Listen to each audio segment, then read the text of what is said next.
आज की रात इतनी बुलंद है, हर बुलंदी नीचे है और आज की रात की हुर्मत उससे बुलंद है। और आज उस ज़ाते वाला सिफात का जिक्र कर रहे हैं जिसका सबसे पहले अल्लाह ने जिक्र किया है। और जिक्र भी इस अंदाज का फरमाया कि मेरे हबीब, सारी कायनात पर आपका वजूद एहसान है।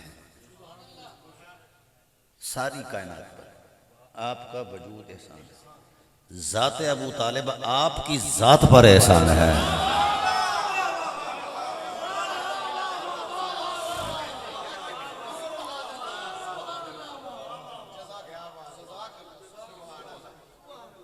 अब मैं समझता हूँ ये जो घबराने वाली बातें हैं, कौन क्या कहेगा, अब ये तो जिसने कुछ कहना है वो कहता रहे।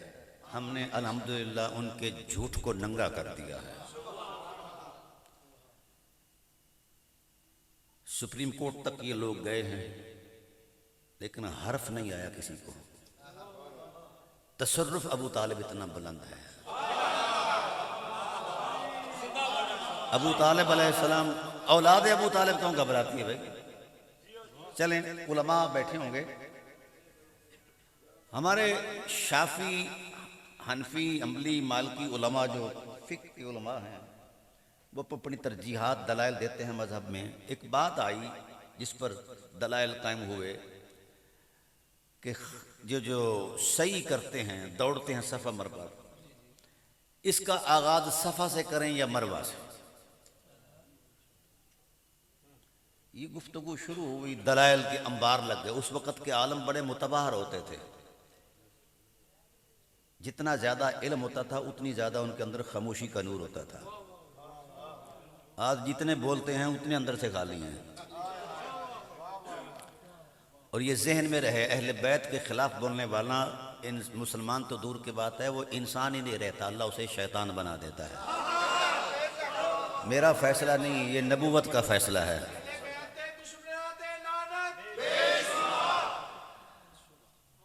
गुफ्तगू शुरू हुई कि सफ़ा से करें या मरवा से। दलाइल के अंबार लग गए। इमाम अबू हनीफा, जिनकी हम तकलीद करते हैं अलैहि रहमा, उनको अल्लाह ने इल्म के अलावा बसीरत भी दी थी। वो इरफान रखते थे। क्यों रखते थे? वो बैत थे अहले बैत के। हमारा तो इमाम मजबूर है अपनी इमामत के लिए।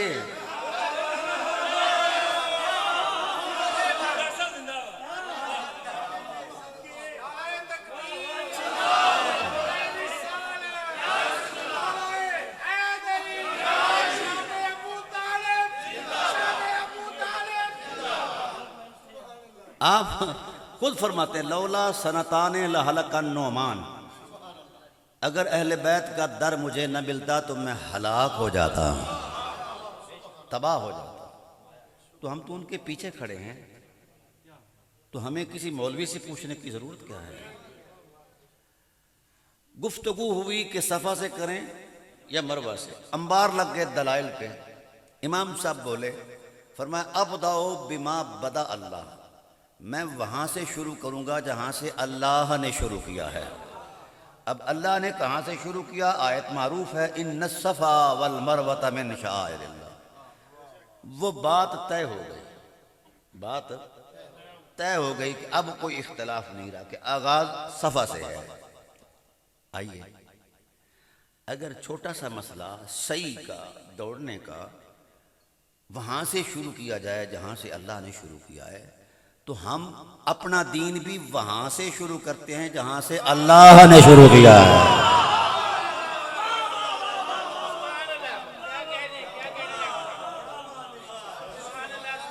हम अपना दीन वहां से शुरू करें। अल्लाह ने फरमाया, मेरे हबीब, इबलागे दीन तेरी जिम्मेदारी है और हिफाजत दीन के लिए ला इलाहा इल्लल्लाह की जो पहली ताकत है उसे अबू तालिब कहते हैं। अबू तालिब ला इलाह से हट जाए तो ला इलाह नहीं रहता। बचा कर देखना, जबले अबू कुबैस की चोटी पर खड़े होके जब सैयद आलम सल्लल्लाहु अलैहि वसल्लम ने इरशाद फरमाया ना, कुलू ला इलाहा इल्लल्लाह तुफ्लिहू, ला इलाहा इल्लल्लाह कहो फला पा जाओगे, तो कुफारे मक्का ने कहा कि ए मोहम्मद ना ये कहेंगे ना कहने देंगे, ना ये कहेंगे ना कहने देंगे। तो अबू तालिब खड़े हो गए, कहा उकीमु अला नस्र नबी मुहम्मदिन उकातिलु अनहु बिल कनाए वल कनाबिली। आओ जरा हाथ तो बढ़ा कर दिखाओ। इस्लाम की ला इलाहा इल्लल्लाह की पहली ताकत का नाम अबू तालिब। आज जितने मदरसे, मस्जिदें, खानकाहें, दीनी मराकज़ अगर अपनी आबोताब के साथ चल रहे हैं तो अबू तालिब की कदमों की खैरात से चल रहे हैं।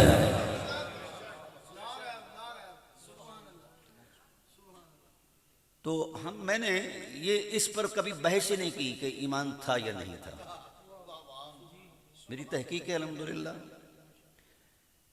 कायनात भर का ईमान हजरत अबू बकर सिद्दीक रज़ी अल्लाह अन्हु से लेकर इस उम्मत के आखिरी शख्स तक जितने भी कायनात के साहिबान ईमान हैं, तमाम साहिबान ईमान का जो ईमान है वो खुद ममनून एहसान अबी तालिब है।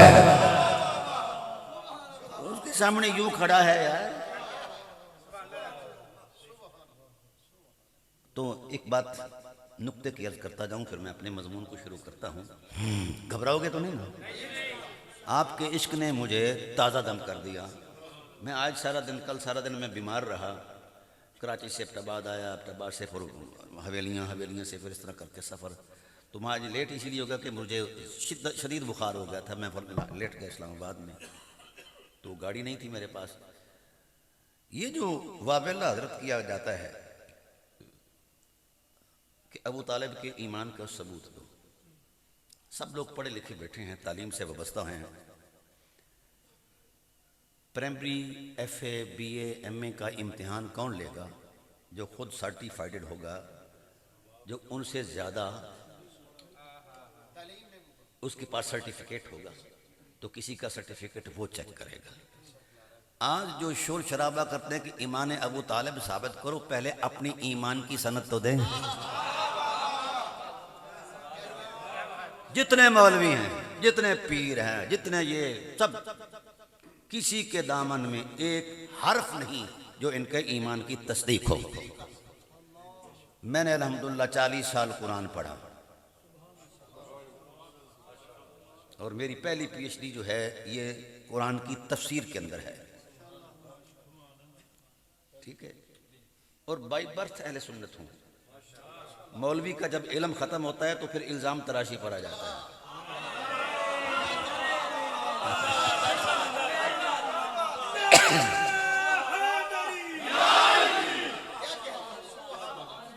और फिर होता ये है, वो चुट चलाकियाँ करता है, कहता है कि जनाब वाला ये नहीं वो नहीं। भाई क्या नहीं? तू साहिबे वही है, तेरी हैसियत क्या है?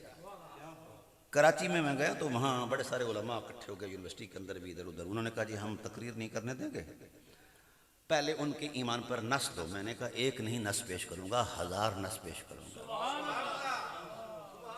मेरी तो तहकीक है। मैंने जो 12,500 13,000 सफ़ा लिखा है, ये धूप में बैठकर लिखा है। कुरान करीम की 4,500 आयात को गवाह बनाकर लिखा है। अबू तालिब हट जाए तो कुरान की कितनी 100 आयात अपने माना से बेगाना हो जाए।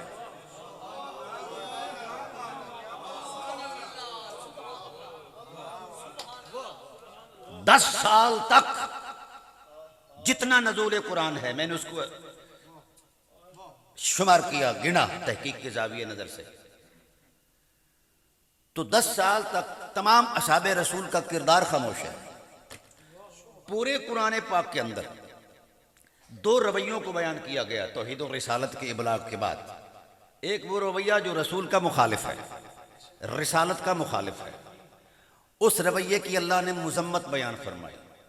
दूसरा वो रवैया जो रसूल की खिदमत में है, जो रसूल की हिमायत और नुसरत में है। 2 रवैयों को अब 2200 आयात उस रवैये की हुर्मत की अजमत को बयान कर रही हैं जो रसूल को कंधा देता है। आप कुरान को बेमाना करना चाहते हैं और फिर सादात पर रोक डालते हैं। ये वो लोग हैं जिनके इल्म की तस्दीक नबूवत की जबान ने की है। तुम कौन होते हो? तुम्हारी हैसियत क्या है? 4 किताबें पढ़ के तुम भाग आते हो। खुदा ना बनो, ना हम बनने देंगे, वो वक्त चला गया है। अल्हम्दुलिल्लाह टेलीविजन की स्क्रीन पर मेरे 194 घंटा तकरीर है। टेलीविजन पर, सच टीवी की स्क्रीन पर 194 घंटा, और 10 जबानों के अंदर मेरी किताब का तर्जमा हो चुका है। अभी मैं तुर्की जा रहा हूँ और दीगर ममालिक पर हूँ, और ये किताब जो है निसाब में शामिल की जा रही है। अबू तालिब की हुर्मत ईमान की मजबूरी है। इनके बगैर बताओ मुझे ईमान कहाँ है? तो मौलाना साहबान आए जी ईमान पर नस दो। मैंने कहा जी 1000 पेश करूंगा, पहले आप अपनी ईमान पर नस दो। ये कुरान करीम का अल्हम्दुलिल्लाह मैं हाफिज भी हूँ टूटा फूटा, और 40 साल मैंने सुनाया है कुरान। तो मुझे किसी सत्र में दिखा दो कि फलां मौलवी साहब के ईमान की तस्दीक कुरान कर रहा है।